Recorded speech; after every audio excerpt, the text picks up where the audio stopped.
Hello and welcome.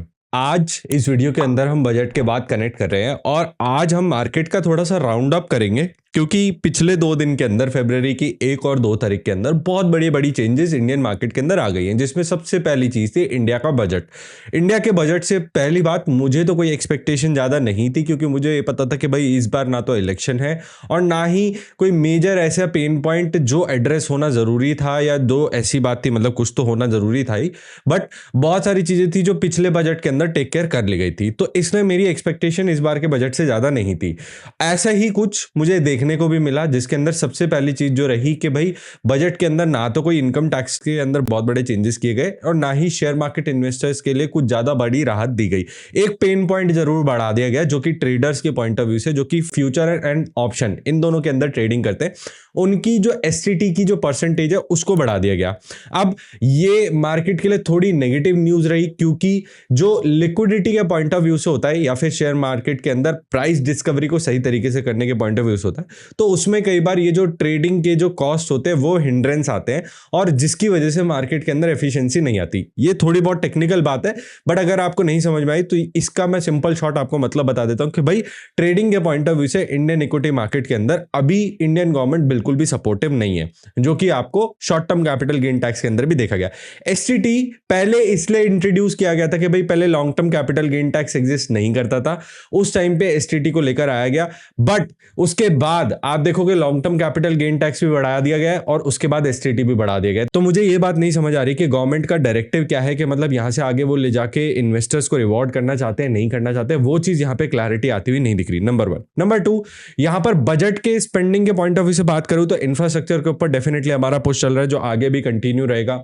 11 lakh 12 lakh crore का जो पहले स्पेंडिंग आया था, अब 12 लाख करोड़ से ऊपर का स्पेंडिंग आ गया है। इसी तरीके से एग्रीकल्चर के अंदर काफी सारे सेक्टर्स के अंदर जहां पहले भी खर्चा हो रहा था वहां पर अभी भी हो रहा है। जो सबसे बड़ी म्यूटेड चीजें रही वो ये रही कि भाई इंडियन गवर्नमेंट के पॉइंट ऑफ व्यू से पॉल्यूशन, क्लाइमेट कंट्रोल, इन सारी चीजों के ऊपर कोई मेजर एक्सपेंडिचर आता हुआ नहीं दिख रहा है, जो कि आज की एक बहुत बड़ी प्रॉब्लम बनती हुई दिख रही है। दिल्ली में मैं रहता हूं और यहाँ पे जो एयर क्वालिटी है या जो वाटर कंट्रोल के जो मेजर्स हैं, ये बिल्कुल ही अलार्मिंग लेवल तक पहुंच गए और मुझे नहीं पता ये कब एड्रेस किए जाएंगे, बट हाईली एक्सपेक्टेड था कि बजट के अंदर इसके ऊपर डेफिनेटली कोई एक्शन लिया जाना चाहिए। तो ये चीज मुझे सबसे बड़ी डिसअपॉइंटिंग लगी। इसके बाद एक और चीज जो काफी ज्यादा इंटरेस्टिंग निकल के आई कि भाई सॉवरेन गोल्ड बॉन्ड्स, जहां पर अगर आप सेकेंडरी मार्केट यानी कि शेयर बाजार में जाके बॉन्ड्स को खरीदते हो, आरबीआई से डायरेक्टली नहीं खरीदते हो या इंडियन गवर्नमेंट से डायरेक्टली जब वो इशू कर रहे हैं तब नहीं खरीदते हो, तो बाकी टाइम पे आपको टैक्सेस पे करने पड़ेंगे, यानी कि जो कैपिटल गेन्स आप बुक करोगे वो आपको टैक्सेस पे करने पड़ेंगे।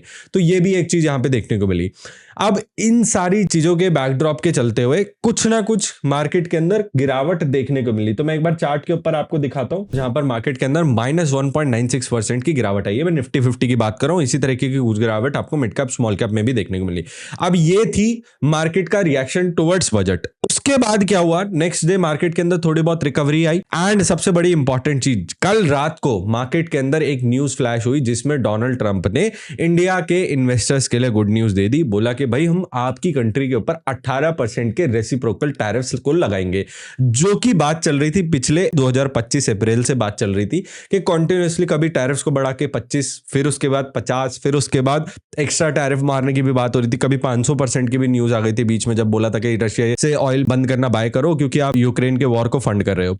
तो इस तरीके की चीजें जब चल रही थी तो मार्केट के अंदर कंटिन्यूअसली अनसर्टेनिटी, यानी कि ऐसा सिचुएशन बना हुआ था कि इन्वेस्टर पैसा लगाए या ना लगाए, यूएस से कब एक नेगेटिव न्यूज आएगी और उसके तुरंत बाद मार्केट के अंदर आपको क्रैश देखने को मिलेगा। तो इस तरीके की सिचुएशन बन रही थी। अब जो कल रात को जो न्यूज आई है उसके अंदर 25% से गिरा के 18% कर दिया गया है। इसमें बहुत बड़ा चेंज मुझे आता हुआ नहीं दिखा है। पर्सनली मैं बोलूं, मेरे को ये इतनी बड़ी फंडामेंटल न्यूज नहीं लग रही है जितनी बड़ी मुझे ये सेंटीमेंट वाली न्यूज लग रही है, जिसके अंदर इन्वेस्टर को ये समझने की जरूरत है कि पहले जो अनसर्टेनिटी मार्केट के अंदर बनी हुई थी, अब वो अनसर्टेनिटी थोड़ी सी कम हुई है और इन्वेस्टर के लिए अब मार्केट में पैसा लगाने का कॉन्फिडेंस बढ़ गया है। फंडामेंटल्स अभी भी वही है, जीडीपी ग्रोथ, इन्फ्लेशन, अनएम्प्लॉयमेंट, ये सारी की सारी चीजें कल रात से लेके अभी तक कुछ चेंज नहीं हुआ है, बस मार्केट में पैसा लगाने का थोड़ा बहुत कॉन्फिडेंस बढ़ गया है, जिसकी वजह से आप देखोगे कल शाम तक ही मार्केट 1% ऊपर था, जो कि एक्सपेक्ट किया जा रहा था कि की ट्रेड डील अच्छी आएगी। एंड उसके बाद आज के दिन देखोगे आप मार्केट 2.77% ऊपर है। कल रात को ही गिफ्ट निफ्टी 4% ऊपर था, यानी कि मार्केट ने 1000 पॉइंट की बढ़त दिखा दी थी, जो कि यहां पर भी आप स्क्रीन के ऊपर देख सकते हो कि 24,800 के लेवल से भागकर निफ्टी अभी करंटली आप देखोगे 25,800 के लेवल पे पहुंच गया है। तो ऑलरेडी 1000 पॉइंट की जंप मार्केट के अंदर आ गई है। ये तो है लार्ज कैप की कहानी। इसके बाद मिड कैप और स्मॉल कैप पे भी एक बार नजर डाल लेते हैं। मिड कैप स्मॉल कैप में भी आप देख सकते हो यहां पर भी जो इंडेक्स है वो तकरीबन मैं कहूंगा 1% प्लस 2.5% के आसपास, तो तकरीबन 3.5% के आसपास का जंप यहां पर भी देखने को मिल गया है। स्मॉल कैप के ऊपर बात करते हैं। स्मॉल कैप के अंदर भी कहानी थोड़ी सी काफी टाइम से डामाडोल चल रही थी, तो उसमें भी आप देख सकते हो तकरीबन 3% के आसपास का जंप यहां पर भी देखने को मिला है। तो ओवरऑल इक्विटी मार्केट ने तो इस चीज को पॉजिटिव ही रिसीव किया है। इसके बाद पिछले कुछ टाइम पीरियड से गोल्ड और सिल्वर के अंदर काफी ज्यादा घमासान मचा हुआ है, उस चीज को भी एक बार कवर कर लेते हैं। यहां पर आप स्क्रीन के ऊपर देख सकते हो, मैं एक बार सिल्वर का इंडियन MCX कॉन्ट्रैक्ट जो है वो ओपन कर लेता हूं। ये फ्यूचर कॉन्ट्रैक्ट्स होते हैं, ये मार्केट के एक्चुअल स्पॉट प्राइस नहीं होते हैं। काफी सारे इन्वेस्टर को ये कंफ्यूजन होता है कि MCX के प्राइस पे ही हमारा ETF के अंदर इन्वेस्टमेंट होता है, MCX के प्राइस पे ही हम फिजिकल मार्केट में जाके बाय कर सकते हैं। ऐसा नहीं है। आपको बस ये इंडिकेशन है कि अभी क्या एवरेज रेंज चल रहा है, आपके शहर में सिल्वर का क्या प्राइस है, वो आपको फिजिकल मार्केट में जाके ही पता करना पड़ेगा। यहां पर स्क्रीन के ऊपर आप देख सकते हो सिल्वर ने पिछले 29 जनवरी 2026 को, मतलब 3 दिन पहले, यहां पर मार्केट में सिल्वर ने 4,20,000 का हाई टच किया था।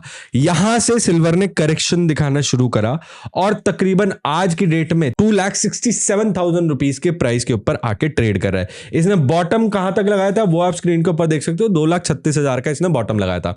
अब मैंने ये बात अपने मेंबरशिप वाले सेशन के अंदर भी बात करी कि मुझे 2 ऐसे लेवल, सपोर्ट लेवल चार्ट के ऊपर दिख रहे हैं, जहां पर मैंने 20 डे एवरेज लगाया हुआ है और 50 डे एवरेज लगाया हुआ है, दोनों ही आपको स्क्रीन के ऊपर दिख रहे होंगे कि ये प्राइस मुझे लगता है जहां से सिल्वर के अंदर थोड़ा सा रिवर्सल आ सकता है। तो 20 डे एवरेज जहां पर 3 लाख का लेवल था वो तो सिल्वर ने एक बार में ही तोड़ दिया, एक दिन के अंदर ही तोड़ दिया। उसके बाद सिल्वर का प्राइस जो है वो 2,35,000 से लेके 2,40,000 के बीच में एक बार सपोर्ट लेने की एक्सपेक्टेशन मेरी थी, वो मुझे 2 दिन से तो दिख रहा है। सबसे पहली चीज मैं बात करूं, 1 फरवरी को सिल्वर का प्राइस ने बहुत मारा था 2,25,000 का एंड क्लोजिंग हुई थी 2,36,000 के लेवल पे। अब जो है सिल्वर दोबारा से 2,45,000 के लेवल पे आज ओपन हुआ है, यानी कि 3 फरवरी को ओपन हुआ है, और दोबारा से वापस ये जो मुझे दिख रहा है अभी जो प्राइस क्लोजिंग दिख रहा है वो 2,68,000 का दिख रहा है।